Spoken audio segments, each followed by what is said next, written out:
السلام عليكم ورحمة الله وبركاته، مرحبا بكم معنا ومرحبا بكل متتبعين قناة مطبخ فرح. والمشتركين في القناة كذلك اللي دخلوا عندنا جدد نقول لهم مرحبا بكم وما تبخلوناش بالاشتراك وضغط على الجرس باش يوصلكم كل جديد من وصفاتنا اللي ننزلوها. وصفتنا لليوم هي نكهات من قشور الليمون وكذلك قشور البرتقال للحلويات. تحضريها وتوجديها وتدسيها على مدار العام، ونهار اللي ديري الحلوى ديريها هذه المنكهات معطرات للحلويات تاعك، تعطي نكهة رائعة.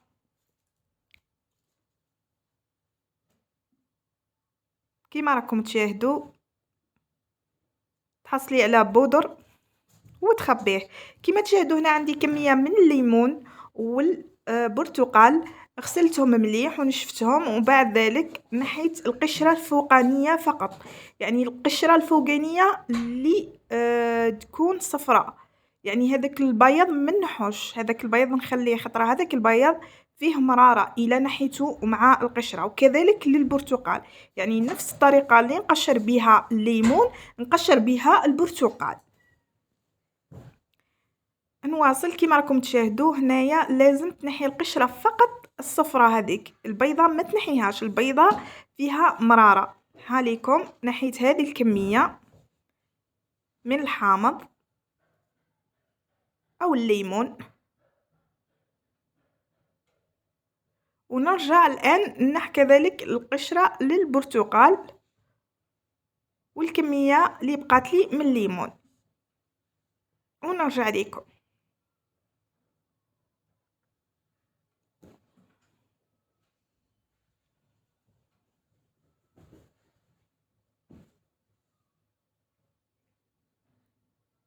هنا كما تشاهدوا البرتقال كذلك نحيت له القشره الفوقانيه فقط، يعني البيض هذاك ما تنحوش، حاولوا تنحوا برك البرتقال، يعني القشره الفوقانيه البرتقاليه اللي ما فيهاش البياض، لانه البيض هذاك فيه مراره.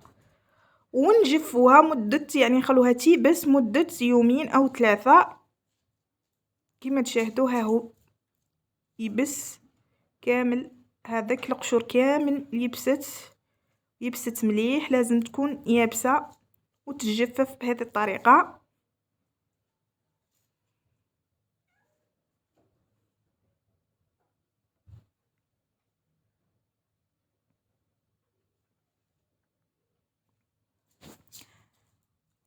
بعد ما تجفف مليح قشور الليمون والحامض وكذلك قشور البرتقال، الا كانت عندك كميه كبيره تقدري تسرحيها في الرحايه هذه، وإلا كانت عندك كميه قليله ما تترحالكش هنا، دقيها في المهرس، اذا كان عندك مهرس دقيها في المهرس وقرب ليها حتى تتحصلي البودر.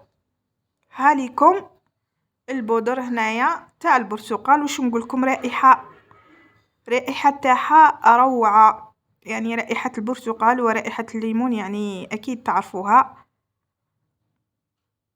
تبقى محافظه يعني طول العام وانتي تستعملي فيها، خصوصا رانا في هذا الفصل يعني متوفر فيه البرتقال والليمون اللي هو حامض، يعني بكميه كبيره ورخيص، يعني تقدروا تبروفيتو. انا كيما راكم تشاهدوا ديك الكميه علبتها لرمضان، نحيت القشور جففتها ودرتها نكهات، والحامض والليمون عصرته وعلبته رمضان ان شاء الله. الا كنا مع الحيين ان شاء الله. وهاليكم هذه النتيجه، وصفه اليوم نكهات بقشور الليمون والبرتقال، نكهات طبيعيه صحيه ورائعة كذلك للحلويات والجاتو. ننصحكم تجربوه، راح يعجبكم. برك نرجع نذكركم ما تنسوش اللي دخل عندنا جديد ما يبخلناش باللايك وكذلك الاشتراك وتفعيل الجرس باش يوصلوا كل جديد من الوصفات. ونشكر كذلك المتتبعين الدائمين المخلصين اللي يشجعوا فينا ان شاء الله باش تكبر لنا القناة ونواصلوا في تنزيل الوصفات السهلة والاقتصادية والناجحة. ونقولكم إلى اللقاء إن شاء الله، الملتقى جديد مع وصفة جديدة، مطبخ فرح.